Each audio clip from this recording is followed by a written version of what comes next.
folks. I'm here in San Francisco, California at Neomodern. This is a place that was put together by my good friend, Mr. Michael Rubin. We're going to go in and see what it's all about. Let's go.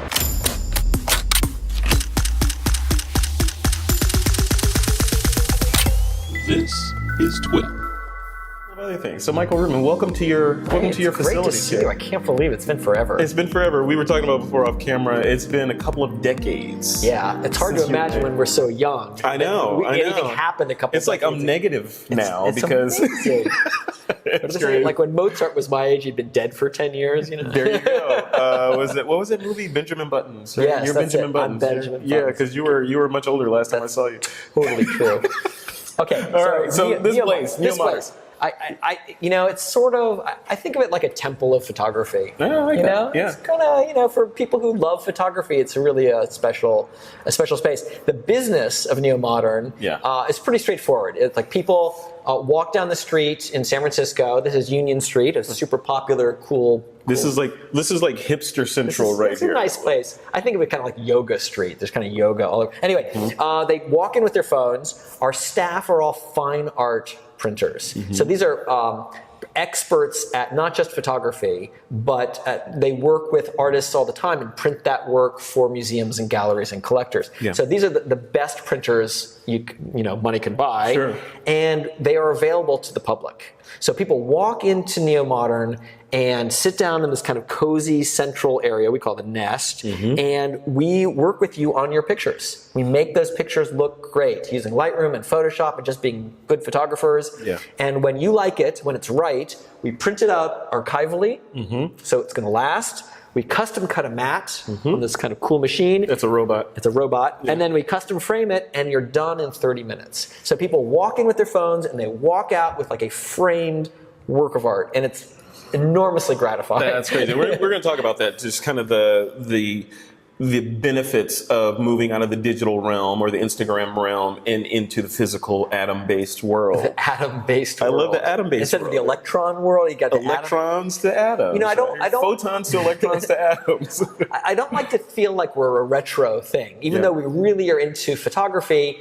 Too often when people think that, they think you're into film and silver printing and celluloid and chemicals and all that. And the truth is, no one cares how you shoot the picture. I don't know if you had a pinhole camera or you've got a big giant box camera or even digital. The truth is, taking a photograph is taking a photograph. But printing is something else. Yeah. Making a physical object out of your print and deciding how people will experience that is non-trivial. That is photography. I would actually go so far as to say, if you don't do that work, you're not really a photographer. Yeah, that's fighting words. I know. Those are fighting words. Neomodern.com is a comment area. But yeah, I mean, I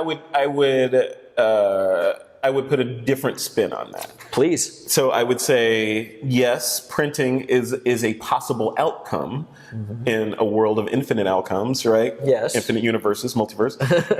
But printing, the physical print, is a possible outcome, but it's a fork in the evolutionary tree of photography, I think. One of the forks is Instagram. Another fork is printing. Maybe another fork is doing these cinematograph type things. Okay. I mean, I hear that, and it's true. I mean, if you take pictures and you post them on Instagram, it's really gratifying to get those likes and whatever. But instant endorphin. It is, and that's cool. And it takes art, it takes skill to take pictures that people like. But it is the product that you're making, the thing that you're making, is being consumed in a way that you don't control. Yeah. They're looking at it quickly. They're looking at it small. You've got this unbelievable camera, and most importantly, you're not really selecting what is the one picture that's iconic for this set of pictures you took. Sure. Now, maybe some people use Instagram that way, but I would suggest that the task of going through the 1,000 pictures you took on vacation and picking out the 2 or 5 that are actually great, that really kind of sum up this vacation for you beautifully, and making them physical. So you've decided how someone will look at how far you stand from it, how big is it going to be, what exactly does it look like. That is part of photography. Photography isn't just pushing the button on a camera, which is largely automated today. It is doing the hard work to make the decision about what you're going to see and how you're going to see it. And if I don't do that, I would say you're not really a photographer. And I think to kind of like squeeze the nugget out of that, or the lemon juice of it, it's, I don't know where these analogies are coming from. Where the hell did you get lemon juice? No idea where that came from. We're shooting. Oh, good. Yeah. And See? we're drinking, yeah. Full service at Neomodern. This place is great. I love this place. Thank you.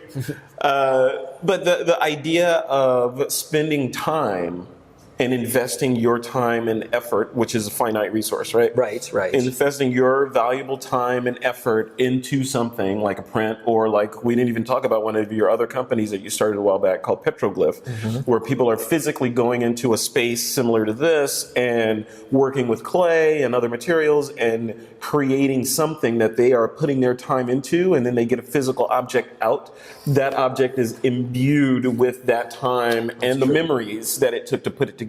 That's a good point. That's a good point. It is nice to know when you give a photograph, it's more than you just took a picture and here's a copy of the picture. Yeah. It's like, it is a craft project. I'm making this thing for you. It's like a handmade card. Sure. It's a handmade object that I'm doing nicely for you. And you're right, Neomodern is participatory in the same way that Petroglyph and Glow and some of these other businesses are participatory. You don't just, it's not an errand. This is something you come and do. Yeah. And you took the picture and now you make a cool print out of it. Yeah. And that's something important to us. Yeah. I don't know if your marketing department has thought about this, but I would like, and we mentioned this off camera, I would like a subscription to this place. Interesting. Where I can come in and print. I would also like to be able to gift these to photographers that I know. Well, you can get gift certificates. Oh, you can? Okay. Online. You can get a gift card, and it is a great thing for a photographer to have.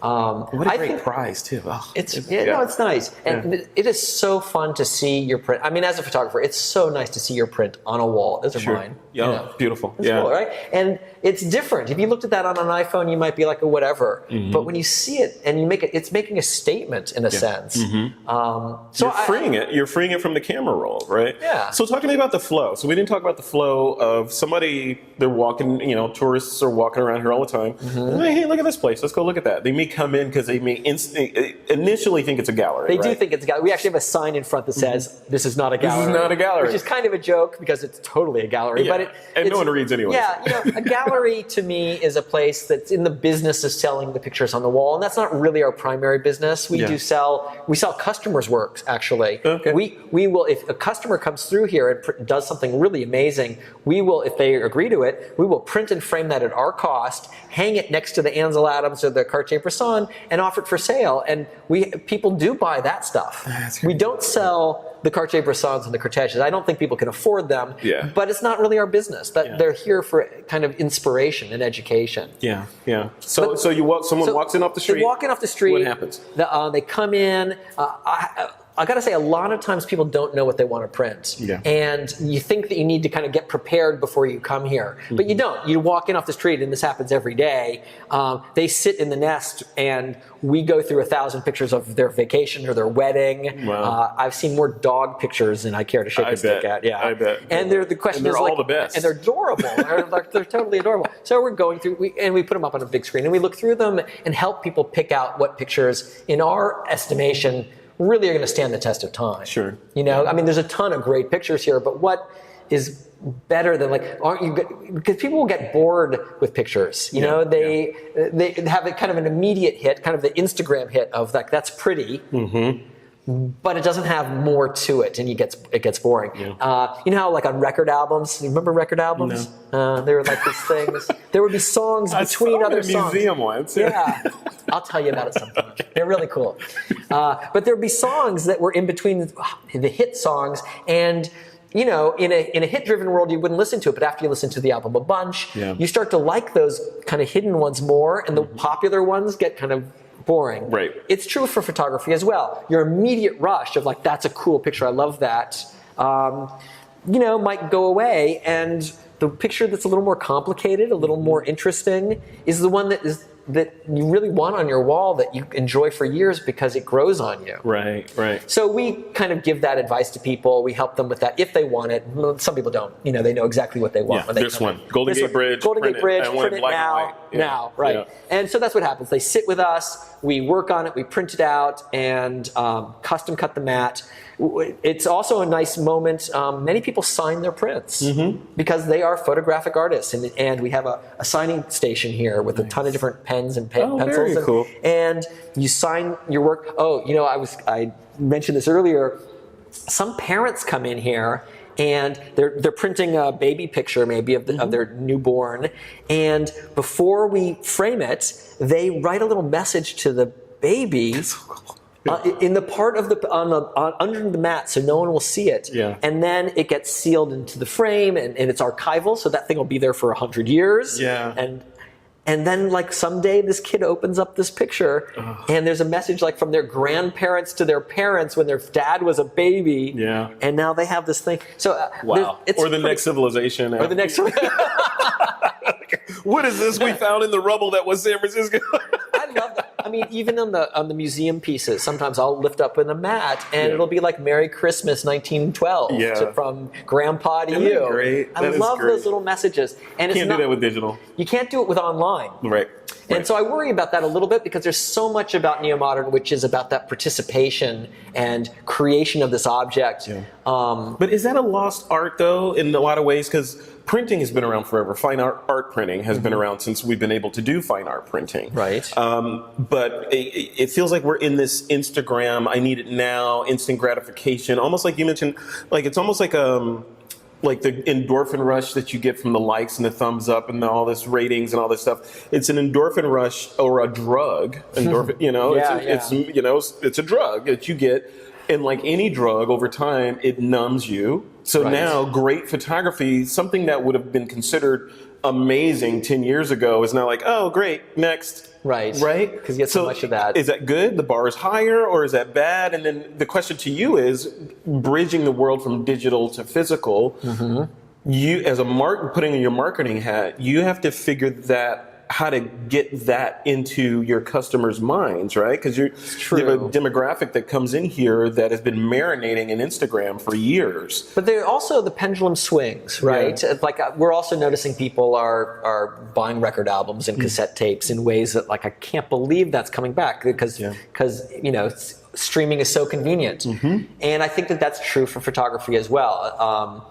People, it's great that you can share on Instagram, but the creation of a physical object is special. Yeah, it is special. I like to talk about a baseball. If someone showed me a baseball and it's like, oh, it's just a baseball, but this was the baseball that Babe Ruth hit out of the park in the World Series. Suddenly, even though it still looks like a baseball, it's a different baseball, right? It's got memories in it. Yeah. Photographs are objects. They have history. They are handled. They age a little bit, and they are objects that you can track around. And I think that photography is about creating the object, and not just an image that has been snapped. Right. So I want to reconnect people to that, and I think young people are growing dissatisfied a little bit with the ephemeral nature of all media. I mean, it's nicely freeing, because you don't have to carry all this junk around.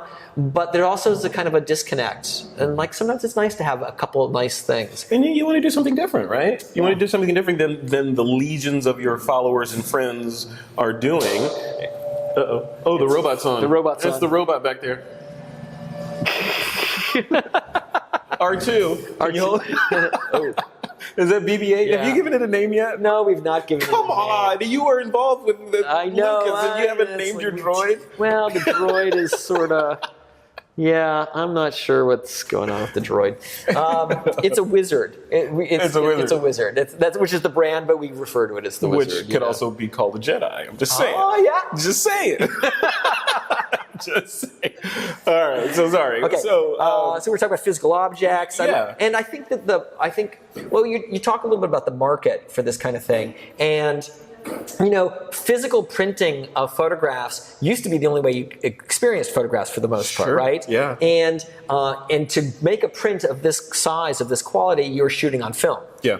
But in about 2000, 2001, film cameras started going away. As you know, they're being replaced by smartphones, digital cameras, and I think at the peak of film camera sales, there were about 40 million of those being sold a year. But last year, there was about 1.5 billion smartphones being sold. Yeah. So you had like all of these film cameras that could make prints, then they went away, and then you had them replaced by all these digital cameras. But the digital cameras took crappy pictures. Yeah. And it really wasn't until 2017 that the picture coming out of your smartphone was actually good enough to make a print like this. So you had a market go away, and now with a big hole, and then suddenly I think you're seeing like, wow, everybody's got a camera that can make prints that are nice. And I'm trying to connect those people to photography. They all have something like a Leica in their pocket every day. Every day, everywhere they go. Everywhere they go, but they don't really know that much. They're not exposed to great photography. Yeah. And maybe they see some beautiful stuff on Instagram, but there's a history of photography. And I'd like to connect people to the history of modernist photography in particular, because that came out of a time when cameras were being liberated. Yeah. Suddenly anyone could have a 35 millimeter camera and buy film. And in the mid-century Paris in particular, street photographers were a big deal. Cartier-Bresson, Cortege, Robert Doisneau, Elliot Erwitt. These guys walked around with their cameras and saw cool things in the world and took pictures, and their pictures are amazing. Yeah.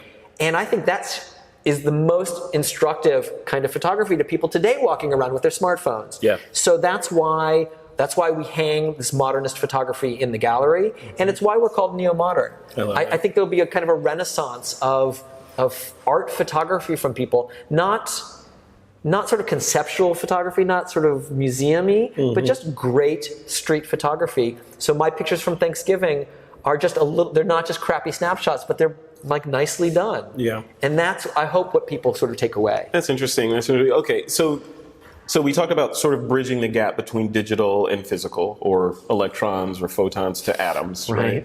But devil's advocate. Okay. So here's me playing devil's advocate. Photographers watching this may be saying, oh yeah, that's great, but you know what? I have Lightroom, I have this Mac that I spent all this money on, I have this Epson printer and a stack of printer paper, and I can go to Michael's and get it framed. There you go. You know, and what about those people? Those people are fine. They don't need me.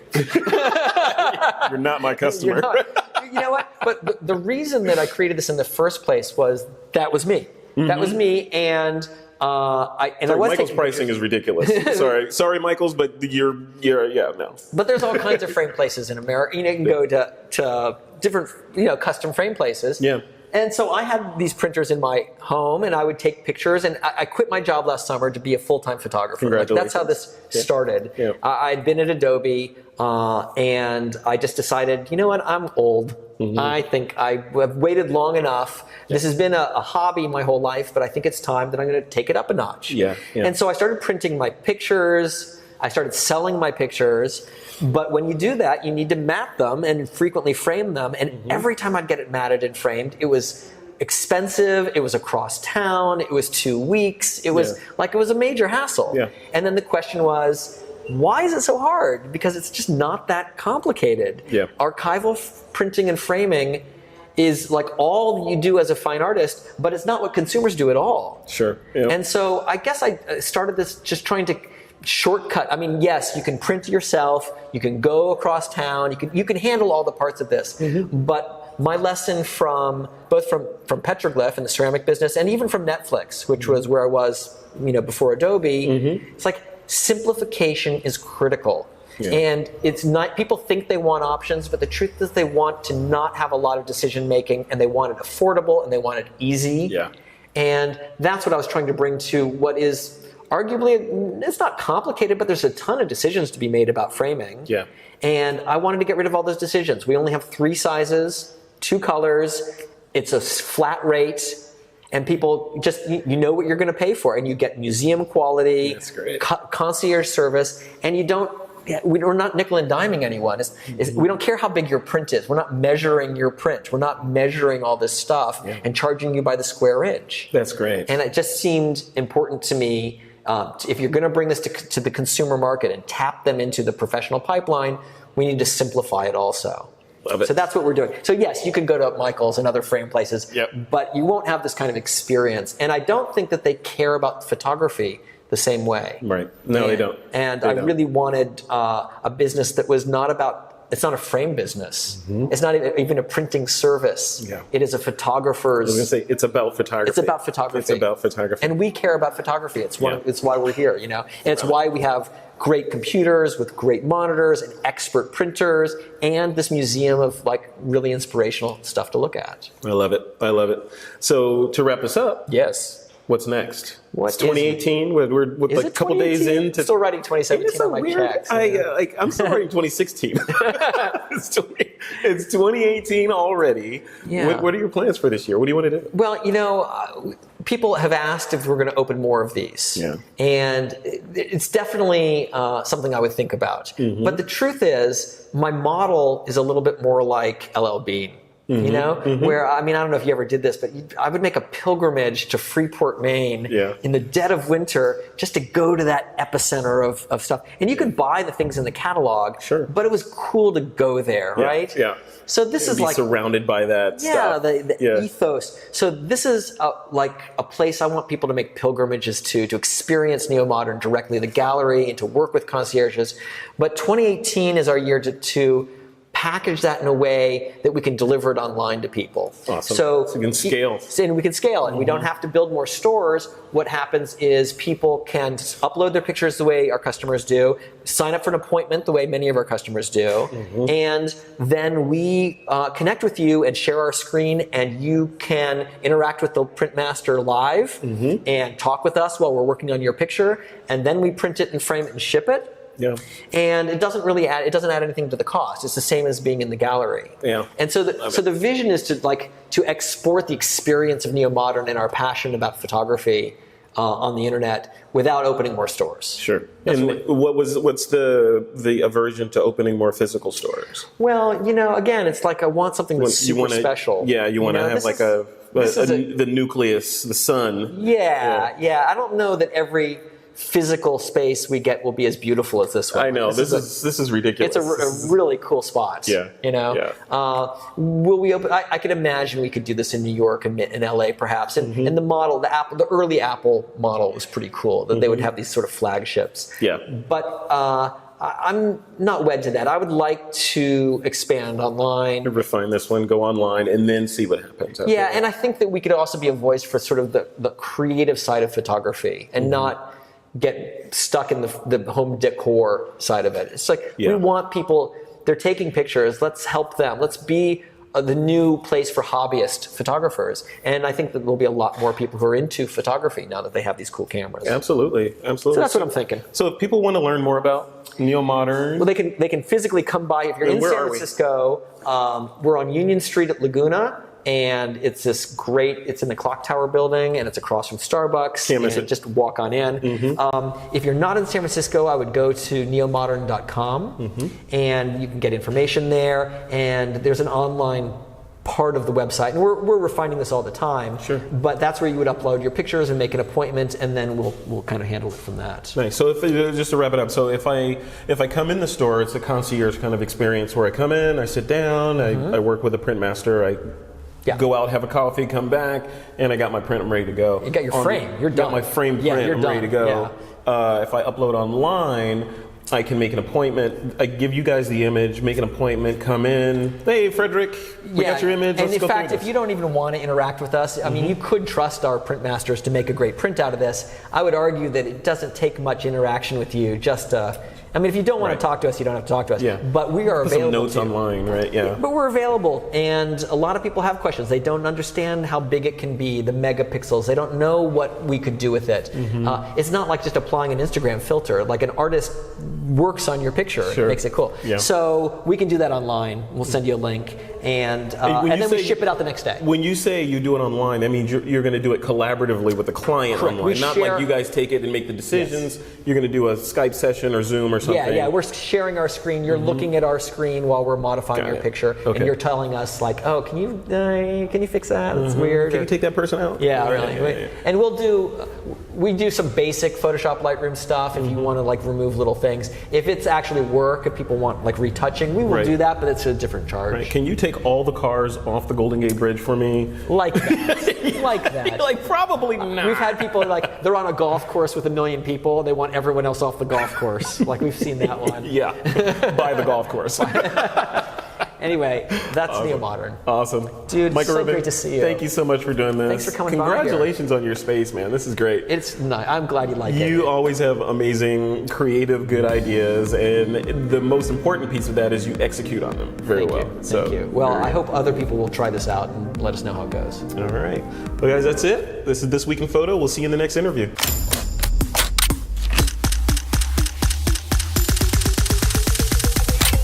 This is TWiP.